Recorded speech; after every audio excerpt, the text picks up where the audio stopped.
Programang ito ay rated SPG, striktong patnubay at gabay ng magulang ang kailangan. Dahil sa pagmamakaawa ni Santino ay pakakawalan ni Lucio si David, pero katakot-takot na banta ang gagawin ni Lucio kay David para wag itong magsalita. Kaya makakauwi ng ligtas si David pero gabi na. Hindi niya pa rin pagbubuksan ng pinto si Marites na ikinulong ni Rigor sa kwarto. Ang masaklap pa dito ay mapuputulan sila ng kuryente kaya madilim ang kanilang gabi, kaya kandila na lang ang kanilang gagamitin. Di na uuwi si Santino dahil alam niyang isusumbong siya ni David kay Rigor.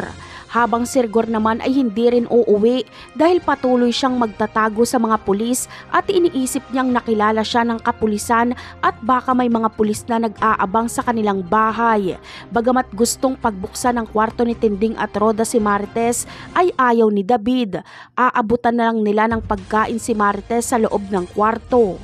Kinabukasan ay maagang aalis si Roda at Tinding para magtinda. Si David at Marites na lang ang nasa bahay. Darating si Atty. Vera at pag-uusapan nila ni David ang masasama nilang plano. Dito ay maririnig ni Marites ang usapan nila David na pinatay ni David ang asawa nitong si Catherine para makuha ang kayamanan ng kabalyero. Mababanggit din ni David kay Atty. Vera na siya din ang pumatay sa kinakasama niyang si Camille para lang matupad ang lahat ng kanyang plano.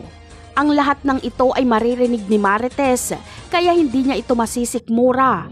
Kailangan niyang makalabas para i-report si David sa kapulisan. Dito na mapipilitan si Marites na mag-text at humingi ng tulong kay Ramon.